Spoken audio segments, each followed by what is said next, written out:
500 నెలకి తప్పకుండా ఈసారి సరేనా. ఏడాదికి 20,000 యోగాలకి 3,000 తప్పకుండా బస్సు ఎక్కితే ఉచితము.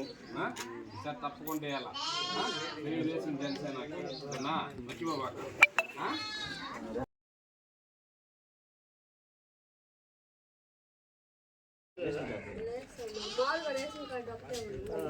మూడు సిలిండర్లు ఇస్తారులే ఉచితంగా సరేనా.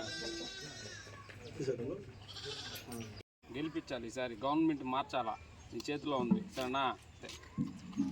ఇస్తున్నారు పార్టీని గెలిపించండి. పిల్లలకు 1,500 అట్లా రకరకాల సంక్షేమ పథకాలు పెడుతున్నారు. మీరు ఈసారి గ్లాస్ గుర్తుకు కానీ సైకిల్ గుర్తుకు కానీ గెలిపించండి సరేనా. అందరికీ నమస్తే.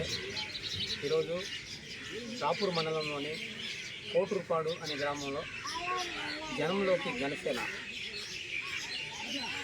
మరియు బాబు సుందరికి భవిష్యత్ గ్యారెంటీ అనే ప్రోగ్రాం మీద ఇంటింటికి తిరిగి ప్రచారం చేయడం జరిగింది.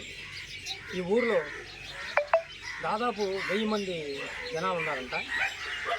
అయినప్పటికీ అనేక సమస్యలతో ఊరు మొత్తం ఇబ్బంది పడుతూ ఉంది. రోడ్లు బాగలేవు, వాటర్ ఫెసిలిటీస్ తక్కువగా ఉంది, కరెంట్ ఫెసిలిటీస్ కూడా తక్కువగా ఉంది. వీటన్నిటికి మించి వర్షాకాలంలో బ్రిడ్జి ఒకటి కట్టారు. ఆ బ్రిడ్జి దగ్గర మోకాల్లోకి నీళ్ళు వస్తాయంట.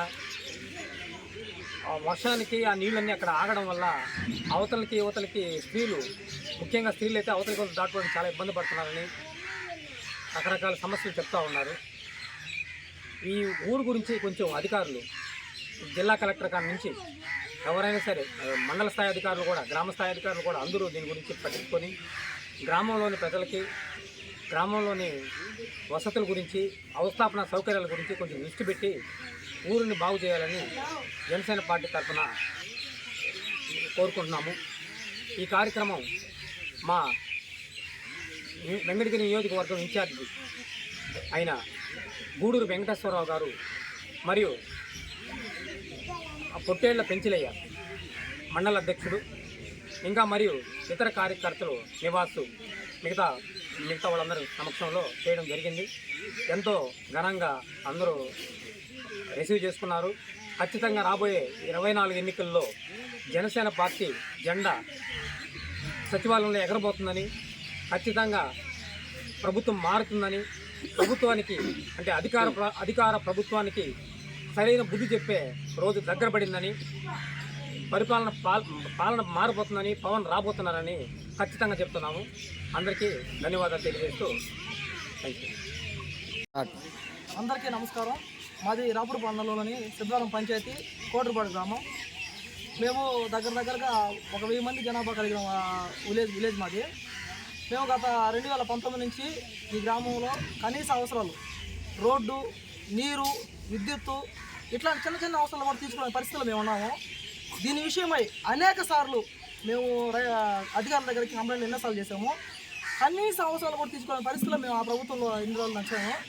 దీన్ని బట్టి ఈ మెయిన్ రోడ్ అయినా మాకు మెయిన్ రోడ్డు ఉన్నది కదా, ఈ రోడ్డు విషయంలో మరీ గలీజ్గా ఉన్నది. ఈ రోడ్డు ఆడ బ్రిడ్జి ఒకటి ఉంటే బ్రిడ్జిలో 4 అడుగులు నీళ్ళు నిలబడతాయి వర్షాకాలంలో.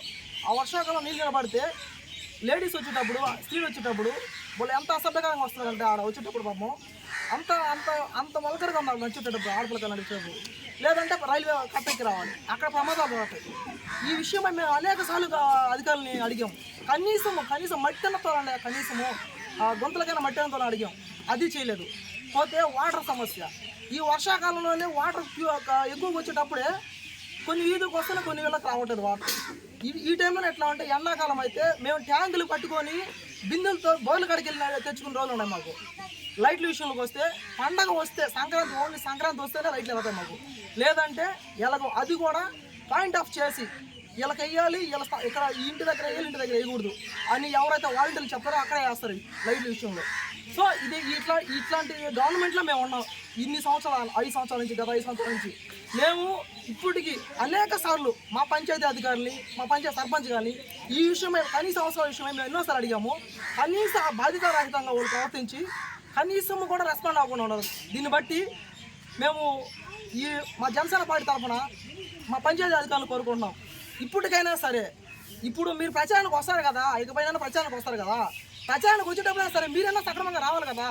దీన్ని బట్టి ఇక్కడికి వచ్చేటప్పుడైనా కనీస బాధ్యతతో మీరు మట్టైనా తొలుచుకొని గొంతలకి, దీన్ని బట్టి అయినా ఈ 2 నెలల ఇలా మా విలేజ్ వస్తే ప్రశాంతంగా తిరుగుతారు అని మేము కోరుకుంటున్నాం. జై హింద్.